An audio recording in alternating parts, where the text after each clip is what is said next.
Hello students, ये हमारा paper second का वीडियो लेक्चर है ऑर्गेनिक केमिस्ट्री का। ओके, इसके पहले हम इस पेपर को स्टार्ट कर चुके हैं हमारे पिछले वीडियो लेक्चर्स में।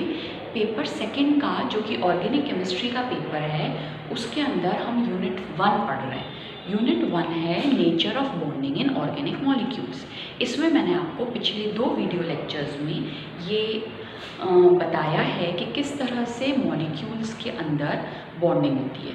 2 टाइप की बॉन्डिंग हमने देखी थी, एक थी लोकलाइज्ड बॉन्डिंग और दूसरी थी डीलोकलाइज्ड बॉन्डिंग। लोकलाइज्ड बॉन्डिंग को हम स्थानीयकृत बंध भी कहते हैं और डीलोकलाइज्ड बॉन्ड्स को हम विस्थानीयकृत बंध भी कहते हैं। लोकलाइज्ड बॉन्ड्स 2 तरह के होते हैं, फिर सिग्मा बॉन्ड्स और pi bonds.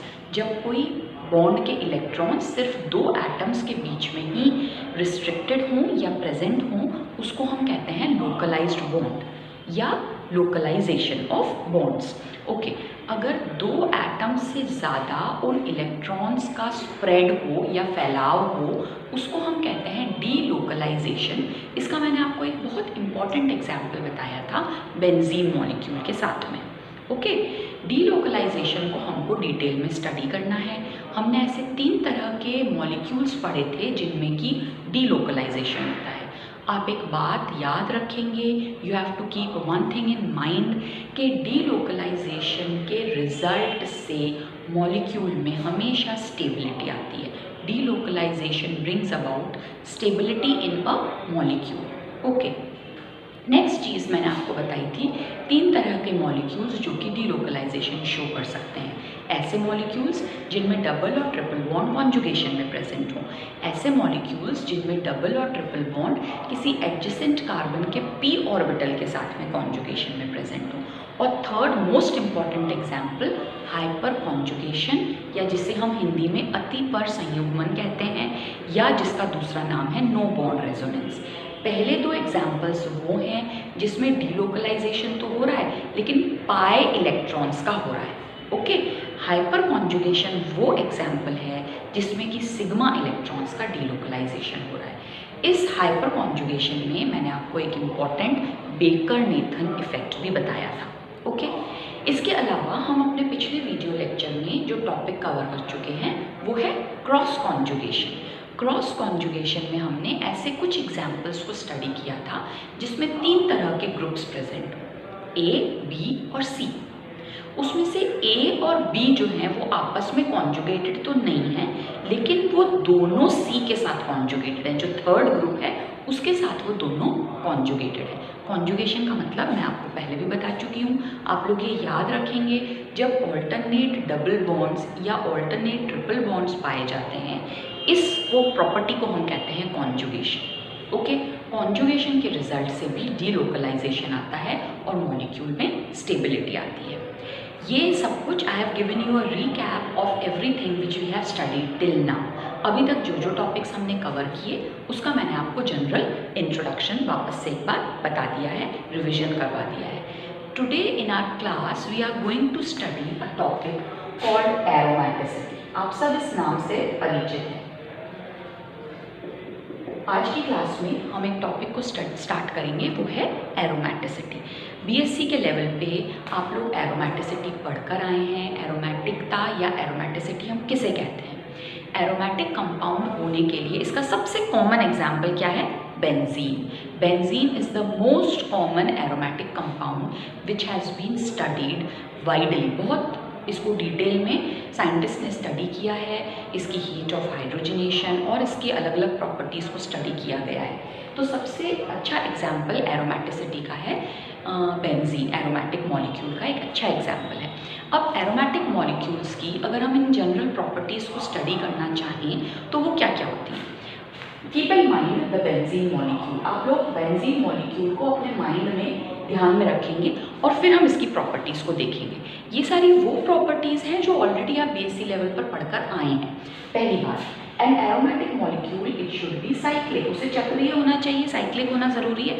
Straight chain compounds जो है वो एरोमेटिसिटी नहीं बताते हैं। ओके, ऐसे कंपाउंड्स को जो एरोमेटिसिटी शो करें, पहली प्रॉपर्टी है एरोमेटिसिटी की, दे शुड बी साइक्लिक। न केवल वो साइक्लिक हो, they should also be planar, planar का मतलब है समतलीय। समतलीय या प्लानर, इस वर्ड का मतलब होता है कि जितने एटम्स उस मॉलिक्यूल में हों वो एक ही तल में हों या एक ही प्लेन में हों। फॉर एग्जाम्पल अगर हम बेंजीन की बात करें तो इसमें कितने कार्बन एटम्स हैं? 6 कार्बन एटम्स हैं। वो 6 कार्बन एटम्स जो हैं they should lie in the same plane, एक ही प्लेन में हो। ऐसा नहीं कि 3 अलग प्लेन में 3 अलग प्लेन में, वो एक ही प्लेन में जब होंगे तब वो मॉलिक्यूल प्लानर कहा जाएगा या समतलीय कहा जाएगा। इसके अलावा the molecule should have a property of conjugation. The molecule should be conjugated. Conjugated मतलब अभी मैंने आपको समझाया, डबल सिंगल इस तरह से ऑल्टरनेट डबल बॉन्ड्स प्रेजेंट हो। ऑल्टरनेट का मतलब होता है एक छोड़कर एक। The molecule should be conjugated. Benzene type के मॉलिक्यूल्स जो हैं उनके अंदर there is also present a closed loop of 6 electrons which is known as an aromatic, या वर्ड याद रखेंगे, closed loop of 6 electron which is known as an aromatic sextet. Okay मतलब benzene जैसे जो मॉलिक्यूल्स हैं उनमें कितने पाई इलेक्ट्रॉन्स हैं? 1 2 3 4 5 6। तो 6 इलेक्ट्रॉन्स का एक क्लोज्ड लूप है। बेंजीन को हम किस तरह से रिप्रेजेंट करते हैं? या तो ये मॉलिक्यूल बेंजीन है, ये भी तो बेंजीन ही है, दोनों सेम है, बेंजीन ही है। तो ये ना लिख के हम क्या लिख देते हैं? एक बीच में रिंग बना देते हैं। इसी को हम कहते हैं एक बंद वलय, क्लोज्ड लूप। किसका? 6 इलेक्ट्रॉन्स का, 6 पाई इलेक्ट्रॉन्स का एक क्लोज्ड लूप बेंजीन जैसे मॉलिक्यूल में भी एरोमेटिकता को ही दर्शाता है। This is also a property of aromaticity. इस क्लोज्ड लूप ऑफ 6 इलेक्ट्रॉन को एक कॉमन नाम दिया गया है जिसे हम कहते हैं aromatic sextet. Okay, aromatic sextet कहते हैं ऐसे एरोमेटिक कंपाउंड्स जिनमें इस तरह की प्रॉपर्टीज पाई जाती हैं। They are also known as diatropic. Diatropic properties हैं, इनके रिंग करंट पाया जाता है। Such molecules they process ring current due to the, क्यों कहा हमने इसको ring current? Because the electrons they keep changing their position. Electrons जो है वो कॉन्स्टेंटली अपनी जगह बदलते जाते हैं और इस मूवमेंट ऑफ इलेक्ट्रॉन की वजह से हमने इसको कहा there is a ring current in the molecule. Okay, so these are the general properties. ये प्रॉपर्टीज़ आपके लिए नई नहीं है, ये आप लोग बीएससी लेवल पर पढ़ के आए हैं। इसके आगे पढ़ना है हमको एमएससी लेवल में। तो ओके, आज तक हम जो एरोमेटिसिटी को जानते हैं वो क्या कहते हैं? एरोमेटिक मॉलिक्यूल का सबसे कॉमन एग्जाम्पल है बेंजीन। बेंजीन को देखते हुए हम कुछ एरोमेटिक प्रॉपर्टीज़ इन जनरल बता सकते हैं। क्या प्रॉपर्टीज़ हैं वो? पहली बात, एरोमेटिक मॉलिक्यूल को चक्रीय होना चाहिए, इट शुड बी साइक्लिक। न केवल वो साइक्लिक हो, साथ में इट शुड बी प्लानर और समतलीय। तीसरी बात, उसे कॉन्जुगेटेड होना चाहिए, उसमें double bond single bonds alternate होने चाहिए। ऑल्टरनेट मीन्स एक छोड़कर एक। उसमें एक एरोमेटिक सेक्सटेट प्रेजेंट होना चाहिए जिसको एक बंद वलय है 6 पाई इलेक्ट्रॉन्स का, और उसमें एक रिंग करंट डेवलप हो जाता है because of the continuous movement of electrons. Delocalisation या विस्थानीकरण, इलेक्ट्रॉन्स के विस्थानीकरण की वजह से उसमें एक रिंग करंट डेवलप हो जाता है। ऐसे मॉलिक्यूल्स को हम डायट्रॉपिक कहते हैं। अब ऑर्गेनिक केमिस्ट्री में 2 तरह के मॉलिक्यूल्स को हम क्लासिफाई करते हैं। एरोमेटिक मॉलिक्यूल्स की एरोमेटिसिटी को समझाने के लिए हम उनको 2 तरह से कैटेगराइज करते हैं। एक वो मॉलिक्यूल्स हैं जो कि बेंजीन के जैसे एरोमेटिक सेक्सटेट पोजेस करते हैं। ऐसे मॉलिक्यूल्स जिनमें कि बेंजीन मॉलिक्यूल की तरह 6 पाई इलेक्ट्रॉन्स हों, या कहें कि एक एरोमेटिक सेक्सटेट हो। ऐसे बेंजीन से मिलते जुलते मॉलिक्यूल्स जो कि अपनी एरोमेटिसिटी दिखाते हैं उनको हम नाम देते हैं बेंजीनॉइड। क्यों कहा बेंजीनॉइड? क्योंकि ये बेंजीन जैसे हैं। बेंजीन जैसे का मतलब इनमें एक एरोमेटिक सेक्सटेट प्रेजेंट होगा। ओके, कुछ ऐसे मॉलिक्यूल्स भी हैं ऑर्गेनिक केमिस्ट्री में जो कि एरोमेटिक तो हैं but they don't have an aromatic sextet. वो बेंजीन जैसे नहीं है। बेंजीन जैसे न होने का मतलब उनमें एक एरोमेटिक सेक्सटेट या जिसे हम 6 पाई इलेक्ट्रॉन्स का लूप कह रहे हैं, क्लोज्ड लूप या बंद वलय कह रहे हैं, वो उनमें नहीं है। हैं वो भी एरोमेटिक।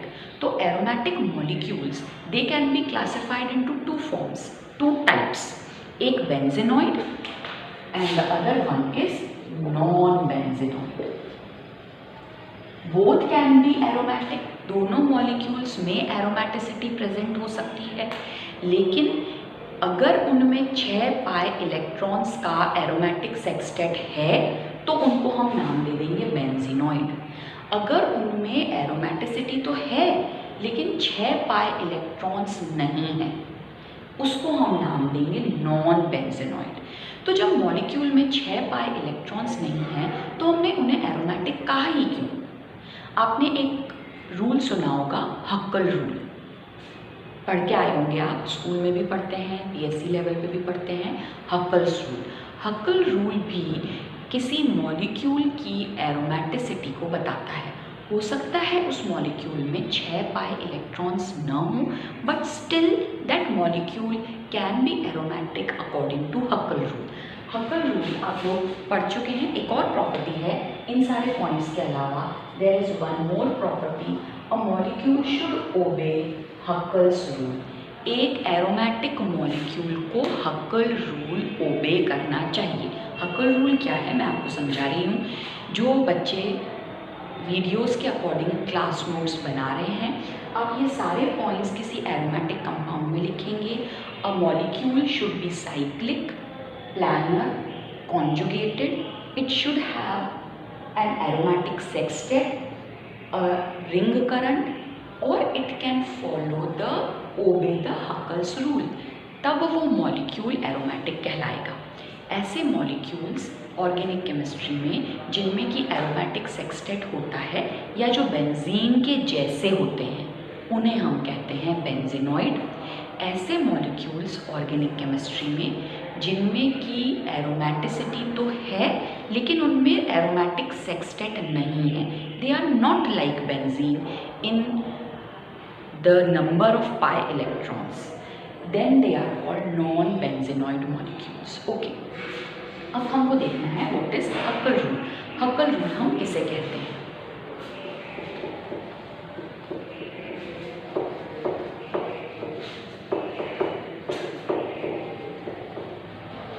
किसी मॉलिक्यूल की एरोमेटिसिटी को एक्सप्लेन करने के लिए हमको हक्कल रूल बताना चाहिए। एरोमेटिक मॉलिक्यूल्स हक्कल रूल को ओबे करते हैं।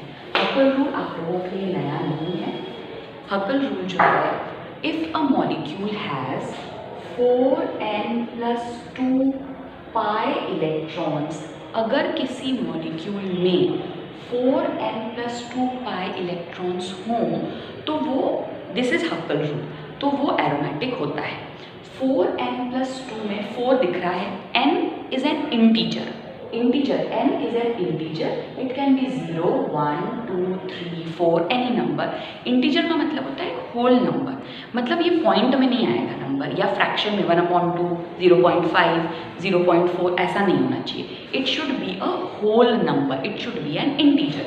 इट कैन बी 0, एन 0 भी हो सकता है, 1, 2, 3, 4, 5 हो सकता है। अगर किसी मॉलिक्यूल्स में इतने पाई इलेक्ट्रॉन्स, इस इतनी गिनती के पाई इलेक्ट्रॉन्स प्रेजेंट होंगे तो वो मॉलिक्यूल एरोमेटिक कहलाएगा, क्योंकि वो हक्कल रूल को ओबे करेगा। यहाँ तक तो आप सब पढ़ के आए हैं। हक्कल रूल को ओबे करने का मतलब क्या है, वो maximum students they don't understand the meaning of it. हम एग्जाम्पल लेते हैं बेंजीन मॉलिक्यूल का। क्या वो हक्कल रूल को ओबे करता है? इसमें कितने पाई इलेक्ट्रॉन्स हैं? There are 1, 2, 3, 4, 5, 6। जब 3 पाई बॉन्ड्स हैं मतलब इसमें 6 पाई इलेक्ट्रॉन्स प्रेजेंट है। तो 4n+2 पाई इलेक्ट्रॉन्स कितने हैं? 6 हैं।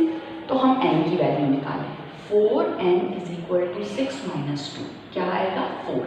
तो n = 4/4, that is 1। 1 is an integer. n की वैल्यू जब 1 आ जाए, मतलब एक इंटीजर आ जाए, इट मीन्स ये हक्कल रूल को ओबे करता है। मतलब बेंजीन एक एरोमेटिक मॉलिक्यूल है। ओके, दूसरा एग्जाम्पल लेते हैं हम साइक्लोब्यूटाडाइन का।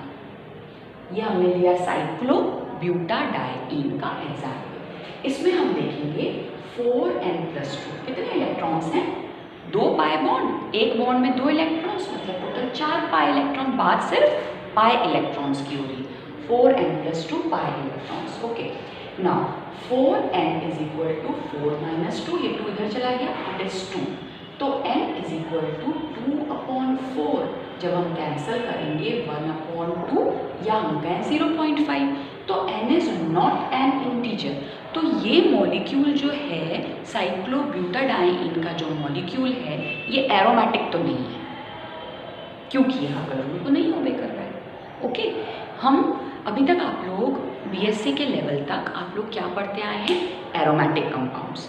अब हम नए टर्म्स पढ़ेंगे दो, एक तो aromatic, one will be non aromatic and the third term will be anti aromatic. Okay, ये क्या है?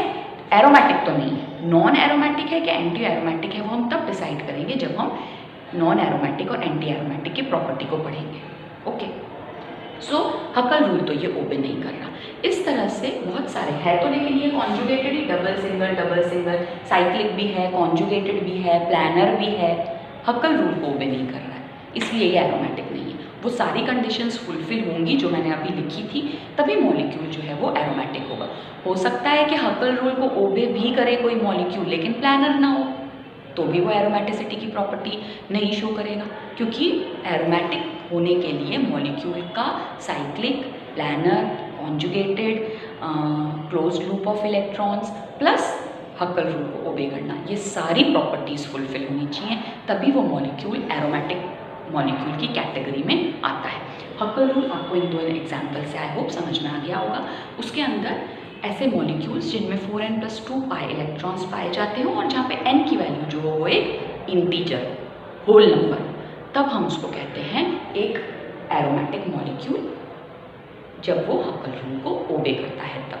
आई होप यहाँ तक आपको सारी एरोमेटिक मॉलिक्यूल्स की प्रॉपर्टी समझ में आ गई होंगी। एक ऐसा मॉलिक्यूल जो कि साइक्लिक या चक्रीय हो, प्लानर या समतलीय हो, कॉन्जुगेटेड हो जिसमें कि संयुग्मन पाया जाए, जिसमें कि यूजुअली एक क्लोज्ड लूप ऑफ इलेक्ट्रॉन हो। अगर 6 पाई इलेक्ट्रॉन्स हैं वो क्लोज्ड लूप में तो उसका नाम हो जाएगा बेंजीनॉइड। अगर 6 पाई इलेक्ट्रॉन्स नहीं है फिर भी एरोमेटिसिटी है तो वो नॉन बेंजीनॉइड एरोमेटिक मॉलिक्यूल्स कहलाएंगे। ओके, और हकल रूल को वो मॉलिक्यूल ओबे करना चाहिए।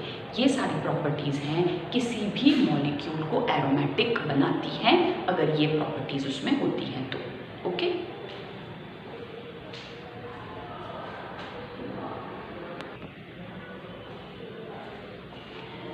अभी हमने देखा कि एरोमेटिक मॉलिक्यूल्स क्या होते हैं, एरोमेटिक कंपाउंड्स क्या होते हैं। अभी मैंने आपको ये भी कहा कि हम 2 और टर्म्स स्टडी करेंगे। Let's discuss. 3 तरह के कंपाउंड्स हैं ऑर्गेनिक केमिस्ट्री में, एक है एरोमेटिक, एक है एंटी एरोमेटिक और एक टर्म है नॉन एरोमेटिक। आपको कोई कंपाउंड दिया जाए तो आपको पता होना चाहिए उसकी प्रॉपर्टीज़ देखते हुए weather a compound is aromatic, non aromatic और एंटी एरोमेटिक। एरोमेटिक अभी हमने पढ़ा, क्या होता है aromatic compound? It should B cyclic, it should be planar, it should be conjugated and it should have 4n+2 pi electrons। ये basic properties हैं जो किसी एरोमेटिक कंपाउंड में होनी चाहिए। उसे साइक्लिक होना चाहिए, प्लानर होना चाहिए, कॉन्जुगेटेड होना चाहिए और उसमें 4n+2 pi इलेक्ट्रॉन्स प्रेजेंट होने चाहिए। ये तो बात हुई एरोमेटिक की। अगर हम एंटी एरोमेटिक मॉलिक्यूल की बात करें तो उसके अंदर होता है it is also a cyclic molecule, ये भी एक साइक्लिक कंपाउंड है। साइक्लिक के अलावा ये भी एक प्लानर मॉलिक्यूल होगा, ये भी एक कॉन्जुगेटेड मॉलिक्यूल ही होगा, लेकिन इसमें 4n+2 पाई इलेक्ट्रॉन्स न होके 4n पाई इलेक्ट्रॉन्स होंगे। ओके, जो प्रॉपर्टी किसी एरोमेटिक मॉलिक्यूल्स की है वो सारी प्रॉपर्टीज़ ही किसी एंटी एरोमेटिक मॉलिक्यूल की भी होती हैं। डिफरेंस होता है सिर्फ और सिर्फ नंबर ऑफ इलेक्ट्रॉन्स में। अभी हमने बात करी थी साइक्लोब्यूटाडाइन की।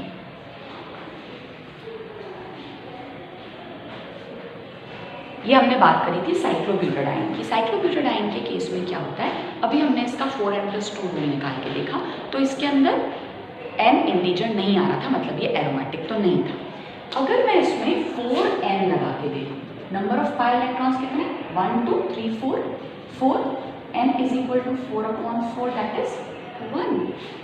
ये मॉलिक्यूल साइक्लिक है, दिख रहा है आप सबको। ये मॉलिक्यूल प्लानर भी है, इसके चारों कार्बन एटम्स एक ही प्लेन में प्रेजेंट है। ये मॉलिक्यूल कॉन्जुगेटेड आपको दिख रहा है, डबल सिंगल, इसी को कॉन्जुगेशन कहते हैं हम। इसके अंदर जो पाई इलेक्ट्रॉन्स हैं उसको जब हम 4n रूल में लगा रहे हैं तो वो इंटीजर आ रहा है, मतलब इसमें the number of pi electrons are 4n। तो ये एरोमेटिक तो नहीं है क्योंकि 4n+2 इलेक्ट्रॉन्स नहीं है, लेकिन ये कंपाउंड एंटी एरोमेटिक का एग्जाम्पल है। ओके, अगर ये प्लानर नहीं होता तो ये न एरोमेटिक होता, न ये एंटी एरोमेटिक होता। Then it would have been a non aromatic compound. Non aromatic, aromatic आप सबको आई होप समझ में आ गया होगा। एंटी एरोमेटिक जो है वो सेम ऐसे ही कंपाउंड्स है जैसे एरोमेटिक है, वो साइक्लिक भी है, प्लानर भी है और कॉन्जुगेटेड भी है। उनमें सिर्फ एक चीज़ की कमी है, वो 4n+2 पाई इलेक्ट्रॉन्स रूल को नहीं ओबे करते, उनमें 4n पाई इलेक्ट्रॉन्स प्रेजेंट होते हैं। ओके, नॉन एरोमेटिक कंपाउंड्स वो ऑर्गेनिक मॉलिक्यूल्स हैं जिनमें इनमें से कोई सी भी एक प्रॉपर्टी मिसिंग हो सकता है कि कोई कंपाउंड साइक्लिक भी है, कोई कंपाउंड कॉन्जुगेटेड भी है, उसमें 4n+2 पाई इलेक्ट्रॉन्स भी प्रेजेंट हैं, लेकिन उस कंपाउंड में, उस मॉलिक्यूल में जितने एटम्स हैं वो एक प्लेन में न होके अलग अलग प्लेन्स में प्रेजेंट हैं। It is a non planar molecule. Then such a compound is referred to as non aromatic compound. ऊपर में से if a compound does not satisfy any one of the aromaticity conditions, ऐसा कोई compound जो कि कोई सी भी एक एरोमेटिक कंडीशन को सेटिस्फाई न कर पाए, ऐसे कंपाउंड को हम कहते हैं नॉन एरोमेटिक कंपाउंड। ओके, तो अब आपको समझ में आ जाना चाहिए, you should remember all these points. Aromatic compound किसे कहते हैं, उसका एग्जाम्पल आप बेंजीन दे सकते हैं।